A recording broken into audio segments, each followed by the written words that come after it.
You don't have to be a smoker to get addicted to cigarettes. A recent Canadian study shows that people exposed to secondhand smoke show signs of nicotine addiction.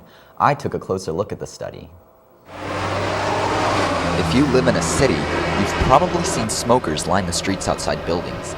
Even if you aren't one of them, new evidence shows that you may still be at risk for a nicotine addiction.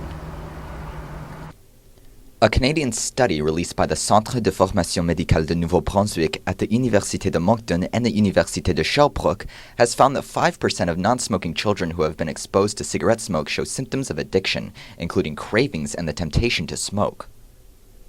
Okay, I think secondhand smoke presents some sort of danger. I mean, it's a highly addictive thing, and I think especially for kids.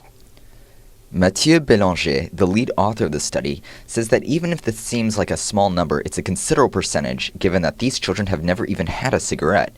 In an interview with the Quartier Libre, the independent student-run newspaper at the Université de Montréal, he says that although these people aren't condemned to being smokers, the risk is still higher. While governments are beginning to acknowledge the dangers of cigarette smoke, even smokers understand there's a threat. All my friends were doing it, and it didn't seem like a big deal at the time. I mean, like with any addiction, it kind of sneaks up on you. And so you figure that you're kind of in control of the habit, and you can just have one, to look cool. And then soon it turned into a thing where I was smoking more and more, and then it turned into something that I ended up needing. I think it is because my whole family smokes and I grew up around smokers and I smoke now.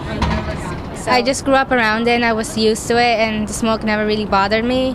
And now that I don't live at home and I'm not around smoke, I started up smoking. Well, I had to force myself to become addicted to it, probably. Okay. Because I thought it was really cool. And I don't think it's cool anymore, but and I definitely don't condone smoking for anybody, but yeah. In Quebec, there is already a law banning tobacco use in enclosed public places, and Canada Health requires warnings on all cigarette packaging.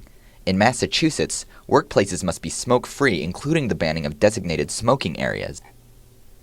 The American Cancer Society reports that 35%, or 21 million children, live in homes with smokers. About 50 to 75% of children in the U.S. have detectable levels of the breakdown product of nicotine in their blood.